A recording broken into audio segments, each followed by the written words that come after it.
This video may be a bit long because I'm going to go through every single one of my EG algorithms and just explain how I finger trick them. And I'm going to talk about my times in executing these algorithms. And yeah, I do my timing with a stack mat, start my wrists, and standard thing. So yeah, let's begin. It's no good way to do this around the cables. So the first one is pure soon. Now, a way a lot of people do this is by grabbing the corner like this, and I'm fine with that one. The way I do it is with the first U with an index finger push on my left hand. So, like, and double flick in the left hand as well. So, overall. And that makes me a bit slower to you. My best time in executing it is 1.5, no, not 1.5, 0.145. Or at least that's on my alg sheet. It might have been faster, I don't know. Now for diagonal soon, I actually use a different algorithm because the algorithm a lot of people looks like from here, and it's like, and I really don't like that algorithm. So what I do is a 3x3 OLL. I got 3x3 somewhere.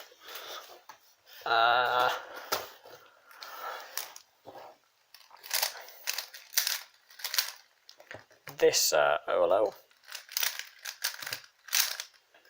And I do the same as my soon starting, since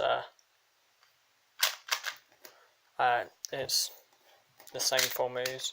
So I do like this, and then I do kind of a not double flick, just a sledgehammer with index, and then I re-whip to here and do IU drop like that. No wait, no, I normally, if I'm not wrong, I don't really think about it, but double flick my left hand. So this is a nice one. You don't really double up on anything in this one, which is nice considering the amount of double flicks. I normally start my fingers here and do the inverse sledgehammer, which puts me in a great position to just do double flick and then double flick in the left hand. So yeah. For Nicholas, it's pretty simple. You just take it out and it puts you in the position I started the last one for the inverse sledgehammer. So yeah, there's nothing to say about that. So for this one, it's kind of the worst case. So if I set up on this one, so the algorithm goes like this, and then there's a rotation to insert it. However, what I've always done is,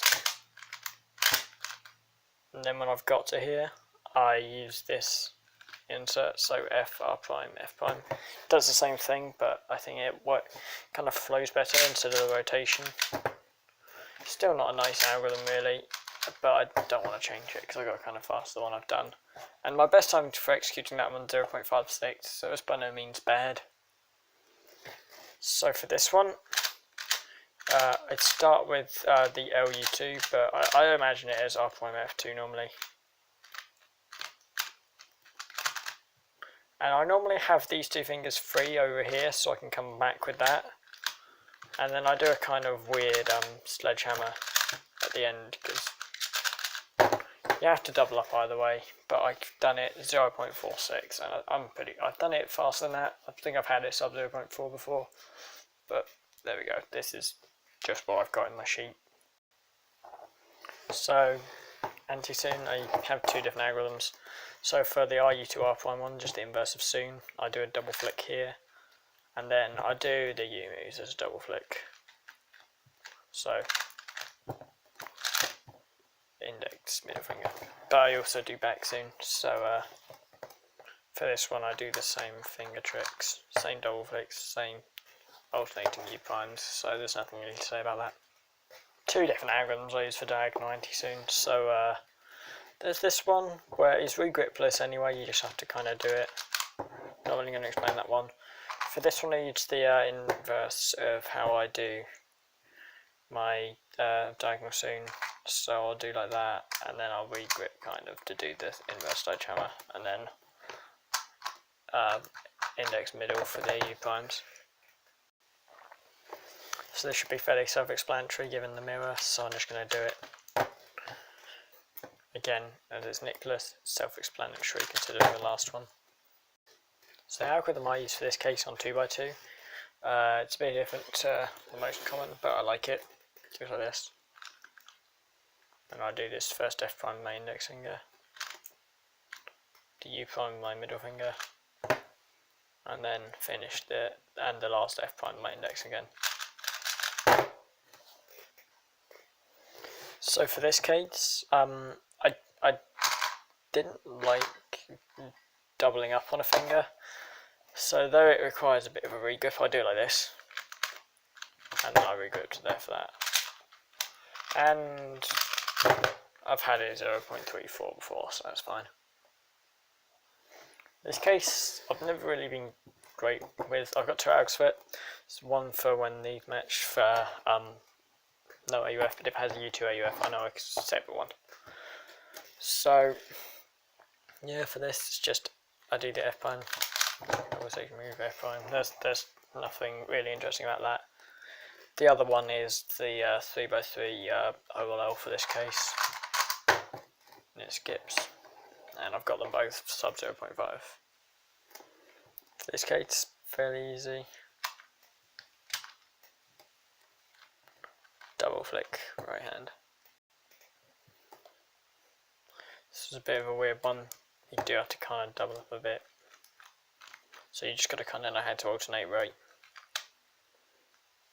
I use normally middle, no index, middle, index.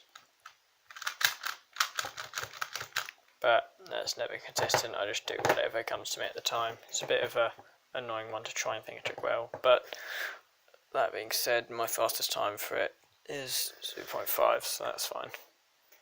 So this is a pretty nice one, I think. It's similar to the worst sin case, but I've always liked this.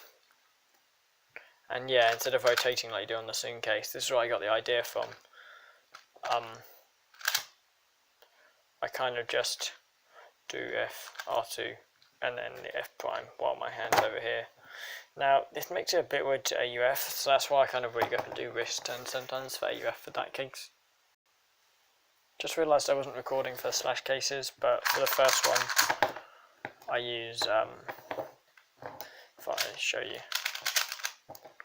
I use double flick left hand,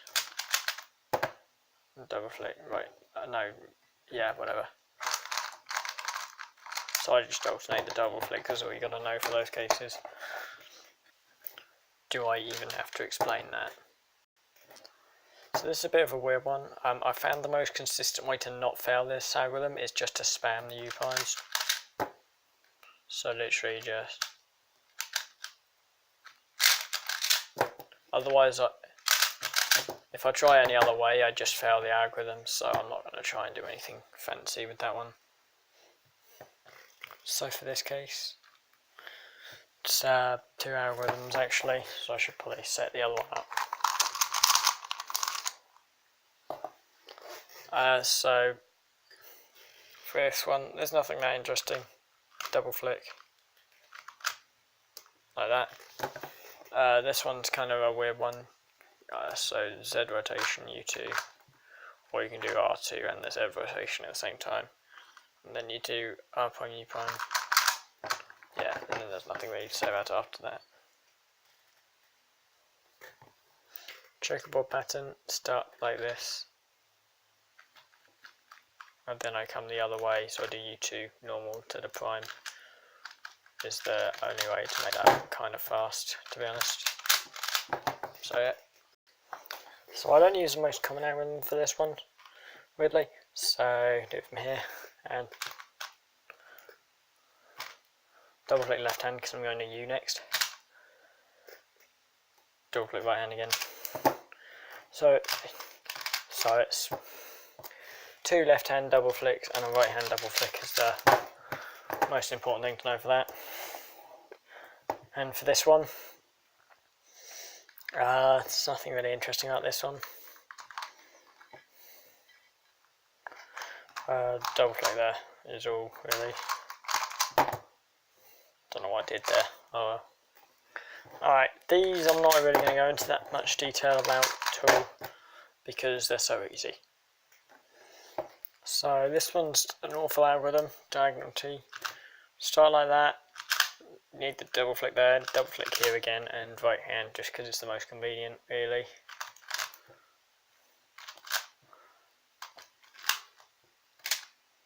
I've always hated that algorithm. Diagonal T's got, no, pure T's nice. Like that, and then I regrip during the U2. And then just solve it. It's quite nice. So for this one, I just normally use a CLL. I know there's a better algorithm, but I just kind of use this one.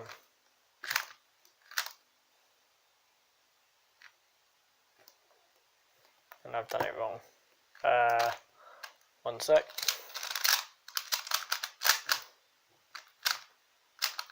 Yeah, there's nothing to explain about that one because it's just self-explanatory. This one,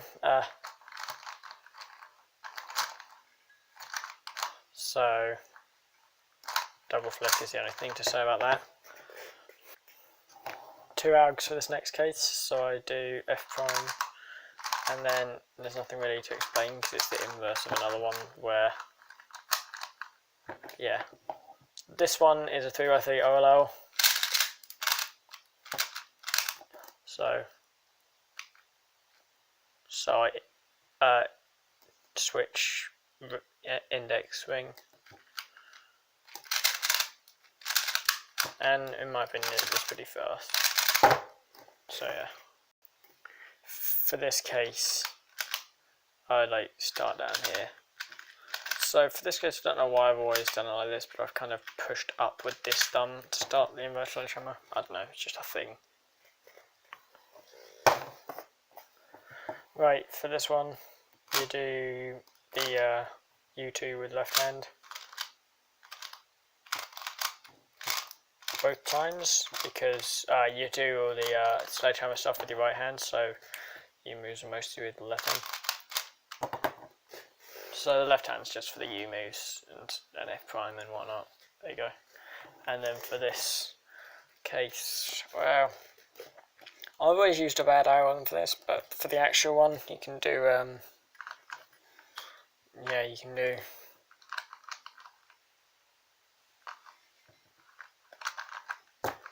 but I've never really worked out the finger trick. I've always just done like that and like just done all the U moves like this. So flick this way and that way. But I don't recommend using that algorithm because it's quite bad. Talking about bad algorithms, I can do these ones fast, but I don't use a good algorithm. So I just kind of put whatever adjacent piece in the back, and I do a nick class, and then it sets up into this. It's a bad algorithm, I know, but I've never really liked the algorithms I've had for it, so I just kind of started using that, and I got the algorithms down to like, well, one of them 0.5, one of them 0.6, so I don't know, that's fine. Kind of just avoid them, to be honest. For the 2 ways of doing the H, like that, and then since I've just done the U2 with this hand, I think it's better sometimes just doing L2 afterwards. For if I'm doing like that, I'll kind of just have it like this, and then I'm set up for that, just for skipping AUF sort of purposes. Right, so the normal quite bad algorithm for this case is like this, which I really recommend people don't use. You can just do double nick class. That really wasn't a good example. It's just so much faster. Anyone who uses the triple sexy move one, switch. Just please switch. In this case, I start off like my soon, and then just kind of pause a bit sometimes. It's not great to finger trick one, but I've done it quite fast before. Depends on the day really. This one's really fast, just like that. There's really nothing to say. Except this last U move, you have to kind of like push like this. But other than that, there's nothing that weird about it. It's a bit of a strange algorithm, but I'm actually like quite fond of just like randomly doing it. Right, those are my CLL finger tricks. I'm going to do my EG finger tricks like some other time. Probably won't even do EG2 because it's crap.